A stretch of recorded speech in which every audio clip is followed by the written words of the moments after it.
चुनाव आते ही इस तरह के धरने और प्रदर्शन कर जनता अपनी मांग को उठाती है। कभी ये मांग सड़क तो कभी पानी या स्कूल की होती है। लेकिन गरियाबंद के देवभोग तहसील की कोसमकानी पंचायत के लोग चुनाव बहिष्कार करने अनोखी मांग लेकर पहुंचे। दरअसल पंचायत मुख्यालय के लोग लंबे समय से मांग कर रहे हैं, लेकिन मतदान केंद्र नहीं खुला। इस पंचायत के लगभग 600 मतदाताओं को 2 अलग अलग पंचायतों के मतदान केंद्र में जाना पड़ता है।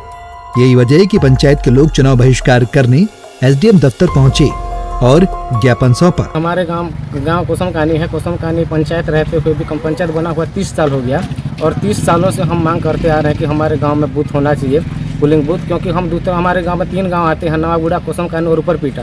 तो हम पंचायत कोसमकानी वाले दही गाँव आते हैं और हमारे अतिथ गांव ऊपर पीटा वाले डुमरवाल जाते हैं। और सर हमको ये चुनाव में जो वोट देने जाते हैं तो लंबी लाइन लगाना पड़ता है और उसके बावजूद भी हम वोटिंग करने से वंचित रह जाते हैं। और इसी मांग को लेकर हमने पहले ये तहसीलदार, एसडीएम, कलेक्टर और मंत्री जी तक भी हम आवेदन प्रस्तुत किए हैं, फिर भी हमारा कोई सुनाई नहीं दे रहा है। अब क्या डिसीजन लिया? अब हम बूथ नहीं तो वोट नहीं, ये डिसीजन लिए हैं। और जब तक हमारे पोलिंग में बूथ नहीं होगा, ग्राम कोसमकानी में बूथ नहीं होगा, तब तक हम वोट नहीं करेंगे सर। यही फैसला लिए हम। एक तरफ ग्रामीणों की नाराजगी है तो वहीं दूसरी ओर निर्वाचन प्रक्रिया काफी आगे बढ़ गई है। ऐसे में नया मतदान केंद्र खोलना अब संभव नहीं है। प्रशासन ग्रामीणों को समझाइश देकर उन्हें वस्तु स्थिति से अवगत कराने की बात कह रहा है। देखिए, जानकारी प्राप्त हुई है कुसुमकानी के ग्रामीणों ने जो नए मतदान केंद्र की मांग को लेकर ज्ञापन सौंपा है स्थानीय एसडीएम को। उसके संबंध में जो प्रारंभिक जानकारी जुटाई गई है उसके अनुसार उनका मूल मतदान केंद्र है वो दही गाँव है, जिसमें मतदाता संख्या 1257 है।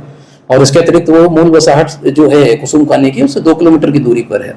और वर्तमान में चूंकि अभी प्रक्रिया आगे बढ़ चुकी है काफी निर्वाचन की और जारी है, तब भी स्थानीय एसडीएम को निर्देशित किया गया है कि ग्रामवासियों से चर्चा करें और जो वस्तु स्थिति एवं प्रावधान है उनको अवगत करावें। एक और प्रशासन मतदान के लिए प्रेरित करने अभियान चला रहा है, वही प्रक्रिया से बंधा प्रशासन अब मतदान केंद्र की मांग को पूरी नहीं कर सकता। देखना होगा कि समझाइश का कितना असर हो पाता है। पंजाब केसरी के लिए फारूक मेमन की रिपोर्ट। हमसे जुड़े रहने के लिए हमारे YouTube चैनल को सब्सक्राइब करें और नई वीडियो की नोटिफिकेशन के लिए बेल आइकॉन को दबाएं। अगर आप ये वीडियो Facebook पर देख रहे हैं तो लाइक जरूर करें और ज्यादा से ज्यादा शेयर करें। धन्यवाद।